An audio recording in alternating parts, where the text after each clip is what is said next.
Sir, അതുപോലെ നമ്മുടെ കൈമുട്ട് വേദന, കയ്യിലെ തരിപ്പ്, ഇതിനുള്ള പ്രധാന കാരണങ്ങൾ എന്തൊക്കെയാണ്? അതുപോലെ ഇതിനുള്ള ചികിത്സാ രീതികൾ എന്തൊക്കെയാണ്? നമ്മൾ കൈമുട്ടിന് വേദന, അപ്പോൾ യൂഷ്വലി പേഷ്യൻസ് വന്ന് പറയും നമ്മളോട് പിഴിയുമ്പോൾ തുണി പിഴിയുന്ന വേദനയുണ്ട്, പിന്നെ ഈ പാത്രങ്ങൾ എടുക്കുമ്പോൾ വേദന. അങ്ങനത്തെ യൂഷ്വലി വീട്ടമ്മമാർക്കാണ് ഇത് കൂടുതൽ കാണുന്നത്. അത് യൂഷ്വലി ഈ മുട്ടിൻ്റെ ഇവിടെയുള്ള മസിൽസിൻ്റെ വള്ളികൾക്ക് വരുന്ന ഒരു നീർക്കെട്ടാണ്.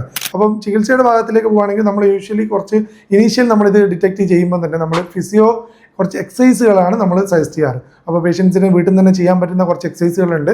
അത് മസിൽസിൻ്റെ വള്ളികൾക്ക് നീർക്കെട്ട് മാറാനുള്ള എക്സസൈസുകളാണ്. പിന്നെ ഇളം ചൂട് പിടിക്കുന്ന കാര്യങ്ങൾ നമ്മൾ സജസ്റ്റ് ചെയ്യാറുണ്ട്. പിന്നെ യൂഷ്വലി ഈ കാര്യങ്ങൾ ചെയ്യുമ്പോൾ, ജോലി ചെയ്യുന്ന സമയത്ത് നമ്മളൊരു ടെന്നീസ് എൽബോ സപ്പോർട്ട് എന്നുള്ളൊരു ബെൽറ്റും കൂടെ നമ്മൾ കൊടുക്കാറുണ്ട് ഈ ഭാഗത്ത് ഇടുന്നത്. അത് കുറച്ചും കൂടെ മസിൽസിന് സപ്പോർട്ട് കിട്ടും. ഇങ്ങനെ നമ്മൾ കുറച്ചൊരു 3 വീക്സ് നമ്മൾ എക്സസൈസുകളും കാര്യങ്ങളും മെഡിസിൻസും നോക്കിയതിന് ശേഷം മാറ്റമില്ലെങ്കിൽ നമ്മൾ യൂഷ്വലി അവിടത്തേക്കൊരു ഇഞ്ചെക്ഷൻസ് സജസ്റ്റ് ചെയ്യാറുണ്ട്. ഇനി ഇതിലും പറ്റാത്ത കേസുകൾക്ക് സർജറികളൊക്കെ ഉണ്ട്. വളരെ റെയറായിട്ട് നമുക്ക് അതിന് സർജറിയൊക്കെ ആവശ്യം ഉണ്ടാകാറുള്ളൂ. ഇത് എക്സസൈസ് കൊണ്ട് തന്നെ 95% കേസുകളും എക്സസൈസ് കൊണ്ട് തന്നെ മാറാറുണ്ട്.